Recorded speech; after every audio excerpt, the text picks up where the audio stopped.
चलें बिस्मिल्लाहिर्रहमानिर्रहीम। एक्सेलरेशन और डीसेलरेशन क्या होता है? एक्सेलरेशन की डेफिनेशन होती है rate of change of velocity. Velocity की कीमत में तब्दीली, रेट से मुराद होता है टाइम के लिहाज से। Rate of change of, rate का मतलब क्या होता है? टाइम, यानी चेंज इन वेलोसिटी ऊपर ले लें, टाइम नीचे ले लें, ये तो एक्सेलरेशन का मैथमेटिकल फार्मूला भी बन जाएगा। ये इसकी डेफिनेशन भी है। तो देखिए हमने क्या लिखा, मैंने दो मिसालें दी आपको। फ़र्ज़ किया एक कोई ऑब्जेक्ट है जिसका मास m है, टाइम ज़ीरो पे हमने देखना शुरू किया। आजकल तो मोबाइल सब में स्टॉप वॉच है ना, हमने उसको देखना शुरू किया। हमने देखा कि वो मास m इस डायरेक्शन में मूव कर रहा है। ये इस तरह की गाड़ी भी आप एज्यूम कर सकते हैं, कोई गाड़ी है लेकिन वो ऑलरेडी मूव कर रही है, वो स्टेट ऑफ रेस्ट में नहीं है, रेस्ट में भी हो सकती है। तो जब मैंने टाइम ज़ीरो पे देखा, मैंने उसकी वेलोसिटी निकाली, तो मैंने देखा कि उसकी वेलोसिटी है 5 मीटर पर सेकेंड, वेलोसिटी की यूनिट। मैंने जिस डायरेक्शन में बॉडी मूव कर रही थी, ये मैंने बनाया हुआ है ना, लाइन बनाई हुई है, डायरेक्शन ऑफ बॉडी इस डायरेक्शन में जा रही है, मैंने इसी डायरेक्शन में बॉडी पे एक फोर्स लगा दी। या जैसे गाड़ी है, गाड़ी के जब आप एक्सेलरेटर दबाते हैं, क्या दबाते हैं? हमारे कंडक्टर साथ होते हैं एक्सेलेटर, लेकिन वो एक्सेलेटर नहीं होता, क्या होता है? एक्सेलरेटर। और मोटरसाइकिल की जो रेस देते हैं वो क्या होता है? एक्सेलरेटर। तो वो रेस क्या करता है? टायर को और फोर्स लगाता है टायर पे आगे की सिमत में, तो टायर क्या होता है? ज़्यादा तेज़ी से आगे हरकत करने लग जाते हैं, तो उनकी स्पीड क्या होती है? बढ़ जाती है। तो ये समझ लें आपकी गाड़ी के टायर हैं जिन पे आपने मज़ीद फोर्स लगा दी है, आपकी गाड़ी है। तो जिस डायरेक्शन में फोर्स होगी उसी डायरेक्शन में एक्सेलरेशन होगा, यानी उसी डायरेक्शन में वेलोसिटी में तब्दीली हो जाएगी, इजाफा खासकर। तो जब यहाँ मैंने देखना शुरू किया, मेरे पास वेलोसिटी थी 5 मीटर पर सेकेंड, 3 सेकेंड बाद मैंने देखा वेलोसिटी हो गई 20 मीटर पर सेकेंड। तो उस 3 सेकेंड में क्या हुआ? वेलोसिटी 5 से बढ़कर क्या हो गई? 20, वेलोसिटी चेंज हो गई। यही डेफिनेशन है change of velocity, velocity change हो गई टाइम के रेस्पेक्ट से। एक्सेलरेशन का फॉर्मूला क्या है? Final velocity minus initial velocity divided by time. हमने वैल्यू रखी, final velocity 20, initial velocity 5, time 3, 20 minus 5 15/3, 3 1s are 3, 3 5s are 15। Answer आ गया 5 मीटर पर सेकेंड स्क्वायर, यानी एवरेज वेलोसिटी आ गई ना। यानी लग यूँ रहा है कि इसकी वेलोसिटी में हर सेकंड में 5 मीटर पर सेकंड का इजाफा हुआ। 0 पे 5 थी, 1 सेकंड बाद 10 हो गई, 5 जमा 5, 2 सेकंड बाद 10 में 5 बढ़ के क्या हो गई? 15, 3 सेकंड बाद 15 में 5 बढ़ के क्या हो गई? 20। ये एक्सेलरेशन हमें बता रहा है कि 5 मीटर पर सेकंड का इजाफा है हर 1 सेकंड में, जब भी 3 सेकंड बाद 5 से 20 होगी। खैर बहरहाल समझाने का मेरा मकसद ये है कि स्पीड जब बड़ी है या वेलोसिटी बड़ी है, वेलोसिटी को स्पीड भी कहते हैं, जब डायरेक्शन चेंज ना हो रही हो। जब डायरेक्शन चेंज, वेलोसिटी और स्पीड एक ही चीज़ है, वेलोसिटी और स्पीड फिर एक ही चीज़ है। अच्छा, डायरेक्शन चेंज नहीं हो रही, इसी डायरेक्शन में मास बॉडी जा रही है, वेलोसिटी से 5 से 20 हो गई, 3 सेकंड में एक्सेलरेशन। तो ये एक्सेलरेशन कैसे आया? उसी डायरेक्शन में फोर्स लगी होगी, वरना तो मुमकिन नहीं है।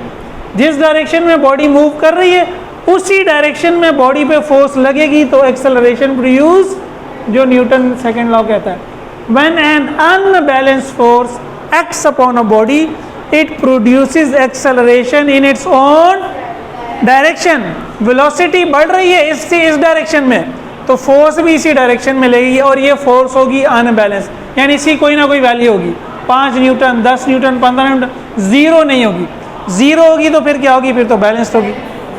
तो जिस डायरेक्शन में फोर्स उसी डायरेक्शन में एक्सेलरेशन, ये तो एक्सेलरेशन की डायरेक्शन है, ये इसकी वैल्यू है। एक्चुअल में ये पॉजिटिव एक्सेलरेशन है। ये क्या है? प्लस आया ना आंसर। लेकिन ज़्यादातर हम डिस्कशन पॉजिटिव एक्सेलरेशन की करते हैं, इसलिए हम बार बार पॉजिटिव एक्सेलरेशन नहीं कहते, सिर्फ क्या कहते हैं? एक्सेलरेशन। सिर्फ एक्सेलरेशन का मतलब है पॉजिटिव एक्सेलरेशन, ठीक है?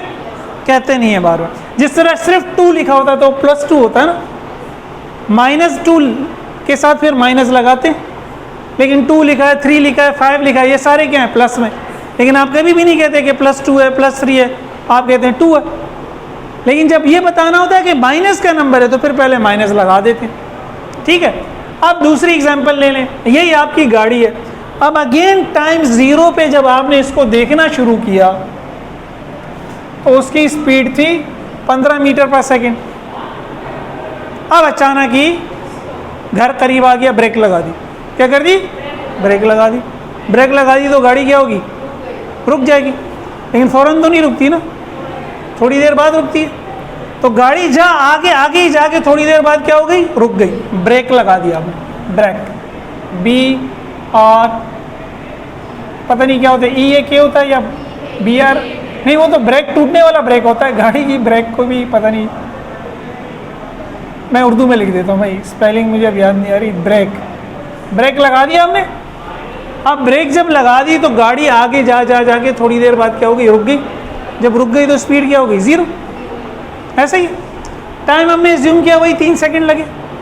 तो मोशन तो आगे है, मोशन आगे। अब देखें एक्सेलरेशन निकाला मैंने, फाइनल 0, इनिशियल 15, तो 0 - 15/3, 0 - 15 क्या होगा? -15, 15/3 क्या होगा? 5, और अगेन माइनस प्लस माइनस, चाहे दो चीज़ें मल्टीप्लाई हो चाहे डिवाइड हो, साइन आप मल्टीप्लाई कर तो -5 मीटर पर सेकेंड स्क्वायर। आप ये भी एज्यूम कर सकते थे कि ये 20 है और ये 5 है, इसका एग्जैक्ट उलट बाहर आ।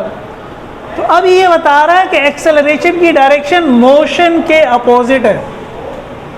माइनस साइन ये बता रही है कि एक्सेलरेशन की डायरेक्शन मोशन के, या मोशन के लिए, या नए लोग अगर कंफ्यूज हो रहे हैं तो वो छोड़ दें बस। ये डिस्प्लेसमेंट का जो वेक्टर है, ये क्या है?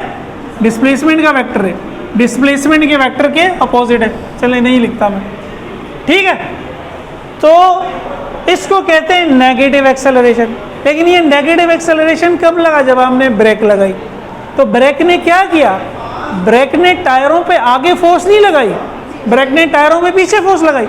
जब आप ब्रेक लगाते हैं, एक रबड़ आके टायर से मिलता है, वो टायर को दबाता है, रुक जा रुक जा रुक जा, आगे मत जा, सही है।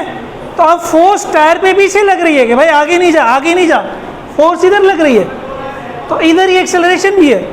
एक्सेलरेशन माइनस होने का क्या मतलब? कि उसकी डायरेक्शन मोशन के अपोजिट है, या डिस्प्लेसमेंट के अपोजिट है, जिन्होंने डिस्प्लेसमेंट पढ़ा हुआ है। समझ आई बात? अब ये मैंने समराइज कर दिया। For positive acceleration F and A vector की फॉर्म में लिखूंगा तो ऊपर एरो बनाऊंगा ना, are in the direction of motion. जिस डायरेक्शन में मोशन होगी उसी डायरेक्शन में F होगा, उसी डायरेक्शन में A होगा, तभी A पॉजिटिव होगा, वरना A पॉजिटिव होगा ही नहीं। फॉर नेगेटिव, ये इसका मतलब है फॉर, ये मैंने अंडरलाइन किया, इसका मतलब है सिर्फ पॉजिटिव को नेगेटिव कर दिया। Acceleration F and A are, इनकी जगह आ जाएगा opposite to the direction of motion. Negative के लिए क्या है? F और A डायरेक्शन के अपोजिट होंगे, जब ही A क्या होगा? हमारे पास नेगेटिव आएगा। नेगेटिव एक्सेलरेशन जो है, ये जो नेगेटिव एक्सेलरेशन है, इसके 3 नाम है। एक तो नेगेटिव एक्सेलरेशन, दूसरा रिटार्डेशन, तीसरा deceleration. Negative acceleration is also called deceleration या रिटार्डेशन, ठीक है।